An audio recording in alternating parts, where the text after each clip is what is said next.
Good evening, everyone, and welcome to this session.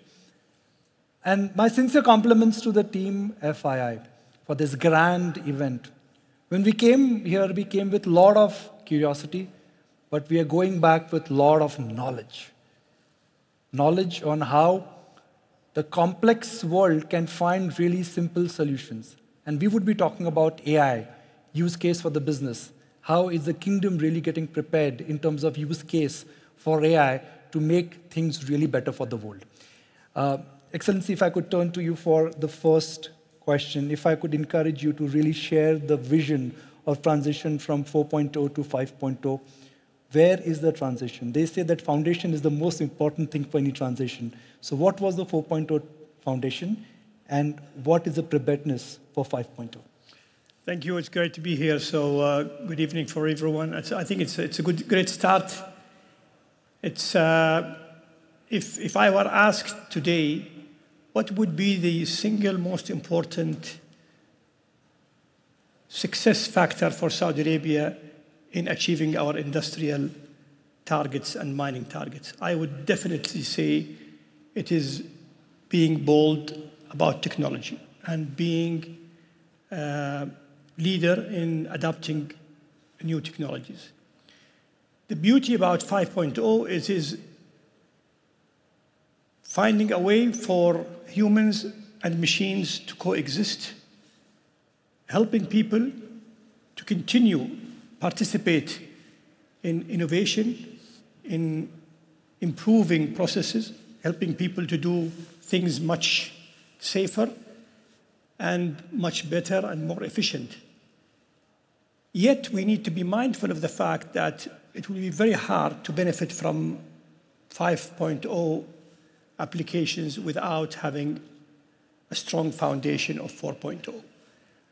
So we in Saudi Arabia have a program called Future Factories Program, where we are actually actively, as a government, helping existing capabilities to adopt 4.0 and to master. We are helping them also in the context of the different clusters and industrial cities, where we try to make our industrial cities smart so that people can invest and almost plug and play. But it's very important to ensure that the capabilities, the infrastructure, the foundation of the 4.0 is there for 5.0 to be of value to investors. And I think that's a critical role for the government today in different ways. First of all, I think we need, as governments, to be active in ensuring there are the right policies, there are the right regulation, including cybersecurity regulations and so on. We need to ensure that we have the right infrastructure investments in place to allow investors to invest in technologies and benefit from these technologies. We need to have the right human capital development and education programs to ensure also that the sectors are enabled through human capital. And finally, is really what kind of enablement incentives that can be created to ensure adaptation is happening faster than with leaving it just by itself. So these are important roles of government, and I think today our government collectively, it's not only the industry ministry, but I mean collectively, if we see the amount of investment that we have seen deployed in connectivity in general in Saudi is tremendous. It's really enabling investors to invest in technologies, in advanced manufacturing, in robotics, in AI, in 3D printing, and so on. And definitely with the 5.0, we will be one of the first countries, at least in the region, to be able to adopt. I want also to highlight the importance of these technologies, especially 5.0 and the integration between machine and human, in sectors like mining. We will see the future of mines become more inviting to young people, to people with high skills. We will see less people in physical mines, where we can have more safer mines, more energy conservative mines or efficient mines, more environmentally friendly mines, and more efficient output of mines. So all of this collectively will definitely by itself be an industry by itself, where we invite people, solution providers, technology providers to come to Saudi, explore the opportunities, test new technologies, and even I believe Saudi Arabia would be a great home for proof of concept for many ideas to come, both in industry, mining, healthcare, energy, and so on and so forth. So, Excellency, if I could request you to share a timeline with us, that when this entire transition from 4.0 to 5.0 will be fully implemented, and what kind of productivity gains you think the kingdom will benefit because of this? Well, I have to share, a challenge that we have been facing since we launched the Future Factory program, and I think the colleagues here are the right people to talk about it. But scaling up is a challenge.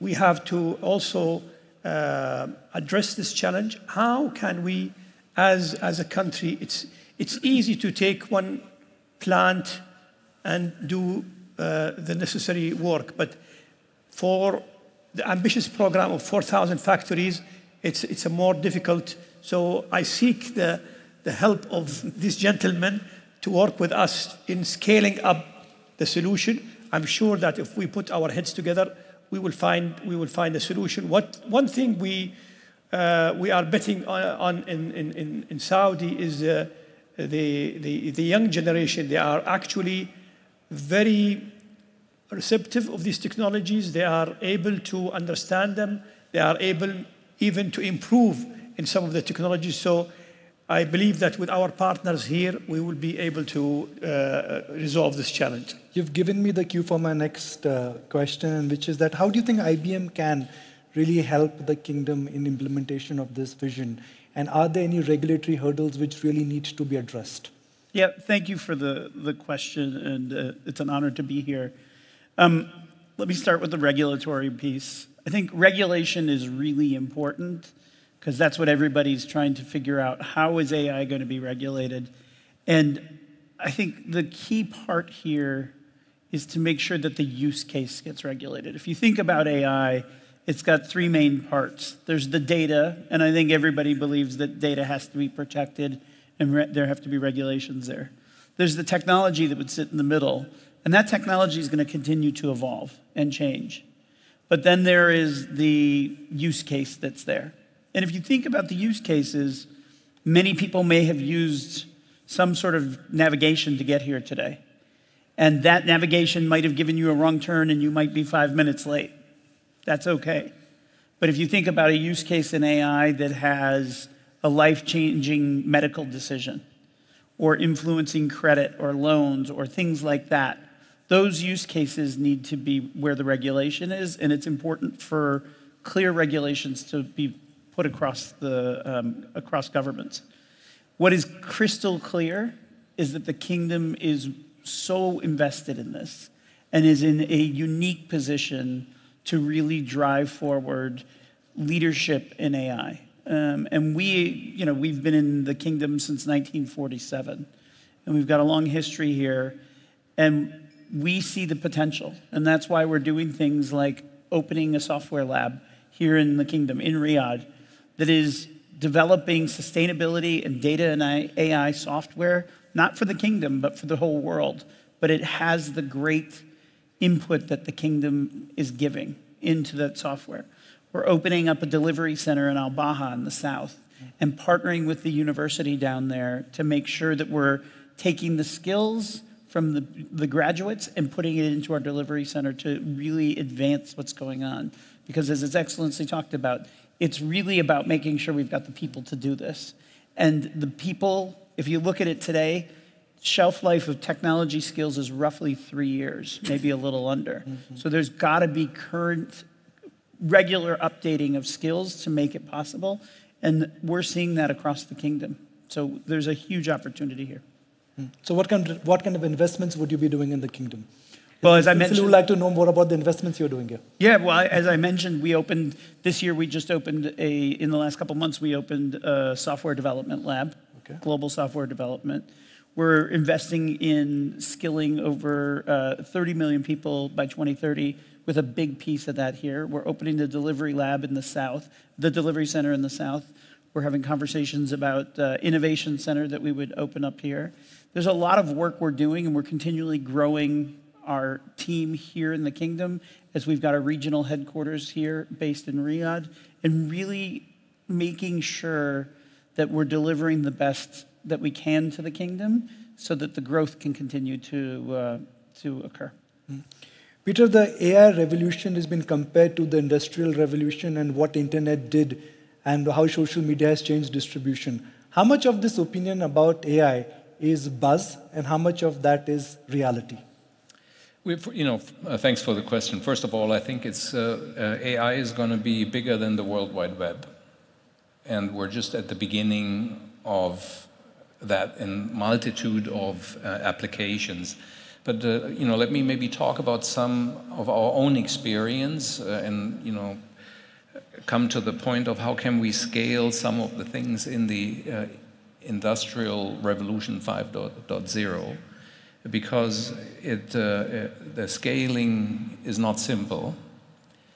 First of all, I think it needs to make financial sense for the company to scale. You don't do something just to say, I've done some AI and, but where is the benefit? So I want to see the benefit.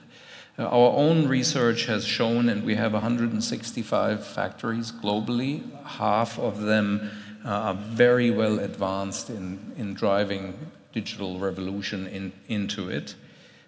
One of the things we found out, number one, is 60+% of the data that we have in our own facilities is unused. In fact, the value in general in the industry is 68%, research has shown.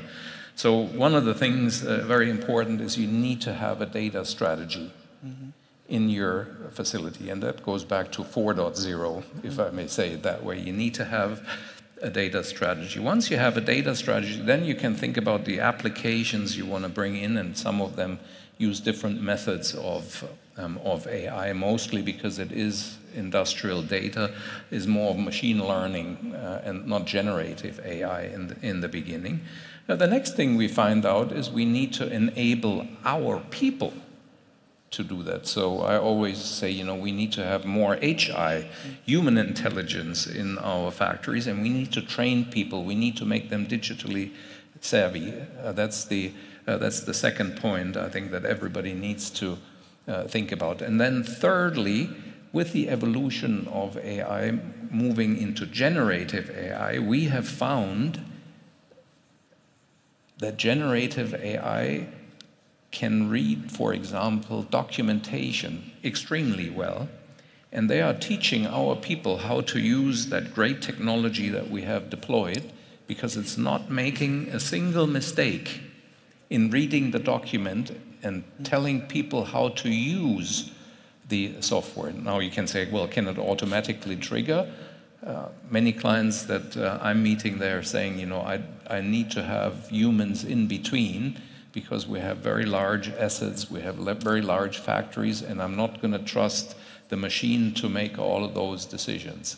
So three things: data strategy, then human intelligence to the AI, and then find a smart way of implementing the generative AI as well. And in our factories, I can tell you, every year, since many, many years, we're bringing out 10 to 15% of the energy that we're using is less the following year. That means our CO2 footprint every year lower than the year before. And then there is also the industrial productivity. Vimal, if you could just talk us about the sector, where energy sector, and how AI, in a sense, could be game changer, and what kind of breakthrough AI could have for the energy sector? Because the word energy is something which somehow is not related with AI. Yeah. So I would say that first we have to appreciate that the energy sector is mission critical. You cannot do things which are not predictable. So it has to be deterministic. So it means if you have plant to shut down due to emergency condition, it should. So it means anything deterministic AI will not be able to do. So it has to be based upon what is probability based, but it's acceptable. So probability-based acceptable things would be also to solve a specific problem. And the biggest problem we see in energy industry is skill shortages. Increasingly, people's willingness to work as panel operators, maintenance technicians, that's becoming increasingly challenging. So we're taking the two opposite ends. Opportunity is GPT, and problem is skill. How we merge the two together to build capabilities which solve the problem. So it means building tools which make operators more efficient, using probability-based, regression-based analysis to say, when this data set is true, this condition will occur. It's an advisory system, but it makes operator far more effective. Similarly, making maintenance technician far more effective, process engineers far more effective. So that's one area. We're working with all large companies to do that. At the same time, the example which Peter gave is the power of AI has been observation. We all get excited when we can observe images, we can write our resume. That's great. In context of energy sector, the opportunity is project cycle takes a lot of time. And project cycle take a lot of time because engineers love to write a lot of specifications for a long period of time. That can be heavily automated. So that requires specialized LLMs, large language models, to use existing data. So that's another area we are working on. So I would say that it's going to primarily solve the skill issue, bring more productivity, and therefore become a revenue generator, because if we do not have skilled people, we will not be able to run our plants, therefore it become a revenue issue at some point of time. So I think there is a notion that AI equals to job reduction. I always argue AI equals to revenue generation in context of the sectors we serve, and we need to just put that in perspective. But you'll appreciate the spirit of my next question, which is that innovation is always considered to be a double-edged sword because it comes at the cost of sustainability. So what should CEOs be focusing on? Should we be focusing on revenue, or should they be focusing on climate?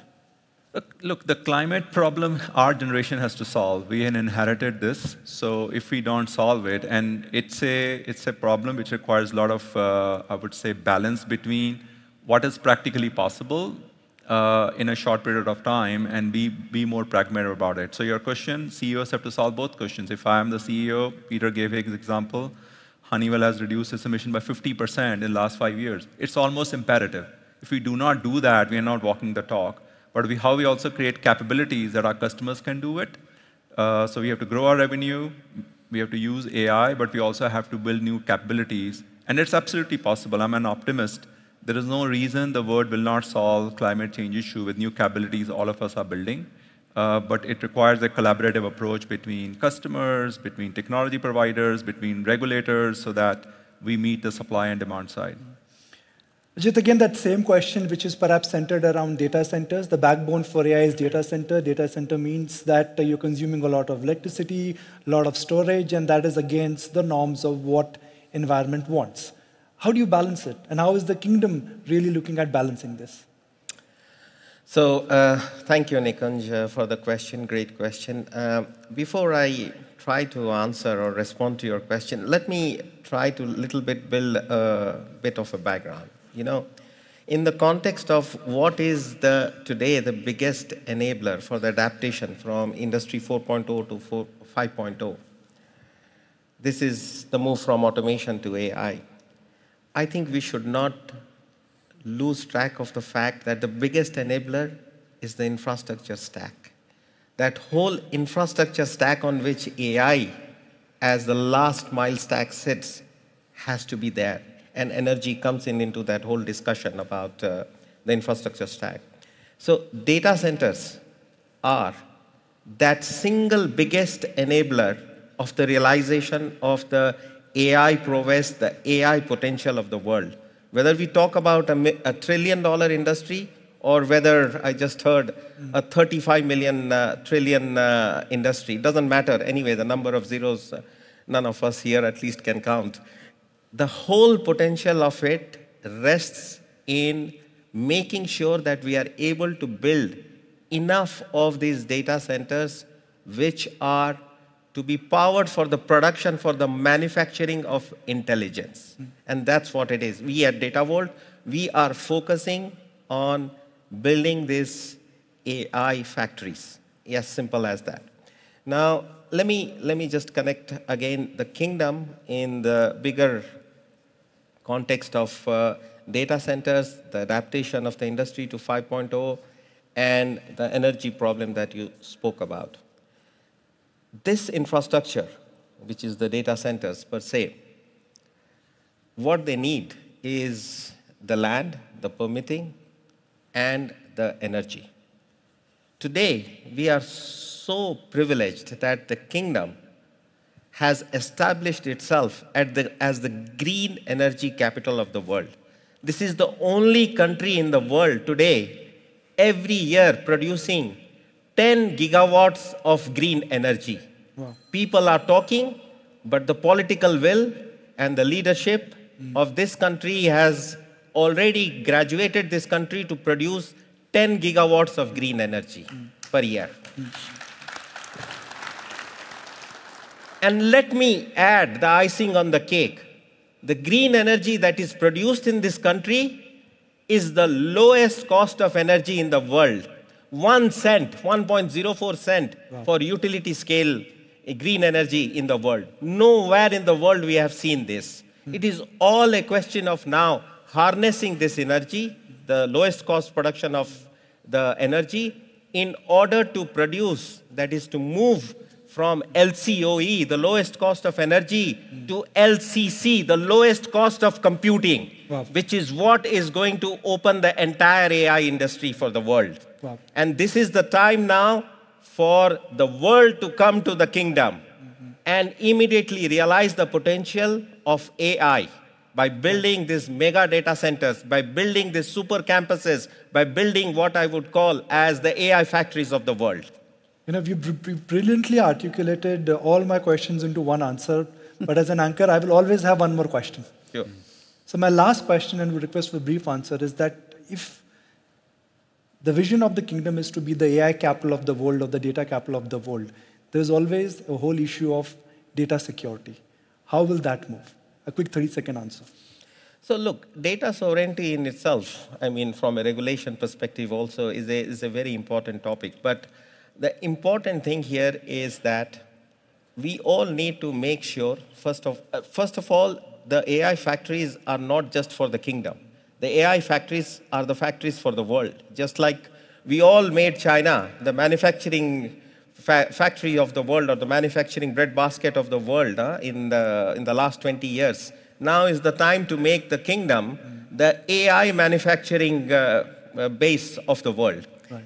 And I think in this context, what is important to understand is that we can very quickly graduate into this. And yeah, I think the elements that are out there are very conducive. We just need to act very quickly. The connectivity exists for the kingdom. It has some of the best landing stations. The subsea cables are all there. Again, part of Vision 2030. You see, the kingdom in the last 8 years has been putting all the fundamental enabling blocks out there. It is now the time for all of them to come together. They did it for the energy sector in terms of the pure play production of green power. They will have to do this now very quickly together by bringing all of these elements together. And lo and behold, we will have these AI factories coming up one after the other. So we've got about 2 minutes left.